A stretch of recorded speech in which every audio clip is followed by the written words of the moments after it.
جنگل کا قانون آج سے نہیں کبھی ادھر کراچی سے باہر نکلیں آپ چھٹا چلے جائیں ادھر بدین چلے جائیں آگے تک چلے جائیں ادھر آپ نکلے نہیں حالات سے تو ایک دوسری دنیا نظر آتی ہے.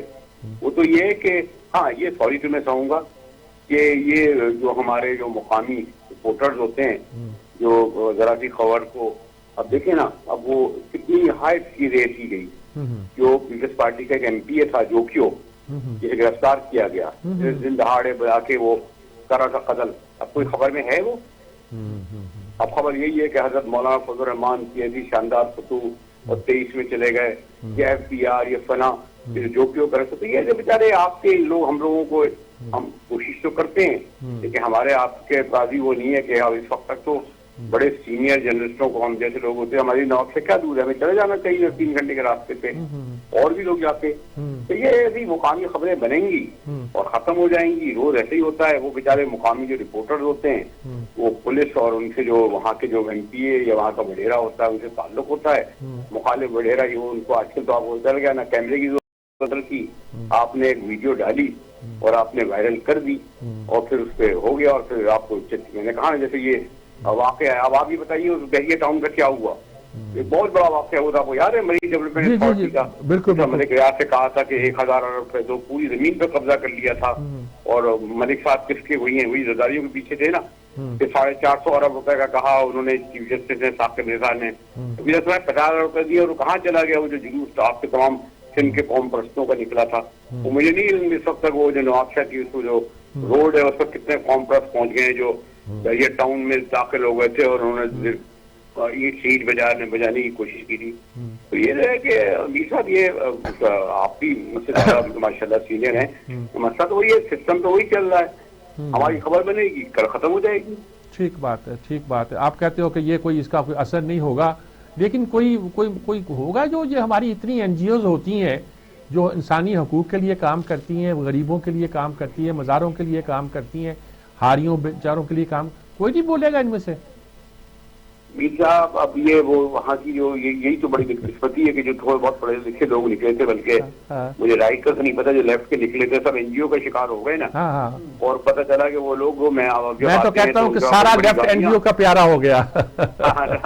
بڑے بڑی گاڑیاں ہیں بڑے بڑے وہ ہیں اور وہ بیچارے میں ابھی میرا اتفاق ہوا سانگڑ جانے کا کوئی ایک این جی او تھی جسے بلایا تھا اور وہاں پولیس اور وکیل اور نظر آئے اور کہانی وہ بیچاری اور کچھ 50 عورتوں کو لے کے آئے. بلیو می اپنے ہماری دوست وہاں میں نے پکارا کر ایک وہ کیونکہ میں فیملی کے ساتھ تھا واش روم نہیں ہے واش روم جو بنیادی ضرورت ہوتی ہے اور چلے میں یہ بھی کہہ دوں کہ جب جھاڑیوں میں جا کہ یہ اور کئی کراچی سے سکر تک چلے جائیں. ہاں یہ میں ضرور کہوں گا سکر سے چلتے ہی اگر آپ ملتاز پور پہ چل جائیں اور آپ کا اتفاق ہوگا اور لاہور تک تو وہاں بنائے ڈیولپمنٹ ہوئی ہے چاہے شریفوں نے کی ہو گلزار صاحب نے پتہ نہیں کتنے کی ہے مجھے نہیں پتا یا اس سے پہلے کی گئی ہو لیکن یہ جو کراچی سے چکر تک اگر آپ سفر کر لیں میر صاحب مجھے اتفاق سے میں بھی معذرت کے ساتھ میں نے 133 کا الیکشن ہوا فلائٹ نہیں مل رہی تھی میں نے کہا چلو بائی روڈ کریں واش روم نہیں ہے کراچی سے چکر تک میر صاحب اور تو چھوڑے یہ جو آپ ہم بہت بڑے بڑے مسائل کرتے ہیں. واش روم کا مطلب یہ کہ اگر آپ فیملی کے ساتھ سفر کریں تو آپ خود غور کر سکتے ہیں کہ جو 10 گھنٹے کا سفر کس طرح گزرے گا یہاں نہ کھانے کی کیا کراچی سے حیدرآباد بھی جو اب موٹر پہ بنی اس میں بھی ابھی کوئی کراچی سے حیدرآباد تو سفر 1.5 گھنٹے کا ہو گیا نا لیکن اگر حیدرآباد سے آگے جائیں آپ سکا اگلے 5 گھنٹے کا راستہ. میں صرف یہ کہہ رہا تھا کہ جو آپ جس ایشو کو ڈسکس کر رہے ہیں یہ اب لوگوں کی نظر میں 9 ایشوز ہو گئے ہیں. یہ شاید ایک وقتی طور پر اٹھائے جاتے ہیں وقتی طور پر شاید کوئی مقامی وڈیرے ہمارے مفادات کی خاطر ادھر کر لیتے ہیں وہی لغاری بن جاتے ہیں یہاں کے وہی قریشی بن جاتے ہیں وہی زرداری بن جاتے ہیں. اس سے زیادہ اس کی اہمیت نہیں شاید آپ کے یہاں کل سنگل کالم کی خبر نہ ہو میں نے بھی بہت سارے تھوڑی بہت خبر دیکھتی چلی اس کے بعد وہ غائب ہو گئی. ٹھیک بات بالکل ٹھیک بات. بہت شکریہ آپ کا مجاہد بریلوی صاحب بہت شکریہ آپ کا بہت شکریہ مجاہد بریلوی صاحب آپ نے تفصیل ایک نئے اینگل سے یہ بات کرتے ہیں ہمیشہ انقلابی اینگل سے 4 دن خبریں چلے گی ختم ہو جائے گی. ساہیوال کا انسیڈنٹ کا کیا ہوگا کورٹ پہ بھی چل رہا ہے کہ انہوں نے بہت سارے واقعات گن دیے انگلیوں کے اوپر کہ یہ واقعات ان کا کیا بنا سارے گواہ مکر گئے یہ ہوتا ہے اس سب کی کہانیوں میں. برا میر صاحب قومی شراب کو کھولنا چاہیے کیونکہ جو مسافر ہیں اور باقی آپ قومی شراب کو تو کھولنا چاہیے لیکن ان لوگوں کے حقوق تو ملنے چاہیے ان کو. ڈیفینیٹلی وہ تبھی ہوگا جب وہاں سے دھرنا ختم ہوگا. جب آپ دھرنا کلچر کے ذریعے پاور میں آئے ہوں گے تو وہ لوگ بھی اس سمجھتے ہیں کہ دھرنے کے ذریعے ہمارے اختیار ملیں گے. یہی بات تو ہو جاتی ہے نا جی آخر. ٹھیک ہے میرے پروگرام کا وقت ختم ہو گیا. ہم اپنے پلیٹ فارم سے ایسے مسائل کی آواز اٹھاتے رہیں گے تاکہ لوگوں کے حقوق کی آواز جو ہے وہ ایوان اقتدار تک پہنچائی جا سکے. اسی ساتھ اپنے میزبان غفران چغتائی کو پروگرام سے جال میر سے اجازت دیجیے. اللہ نگہبان.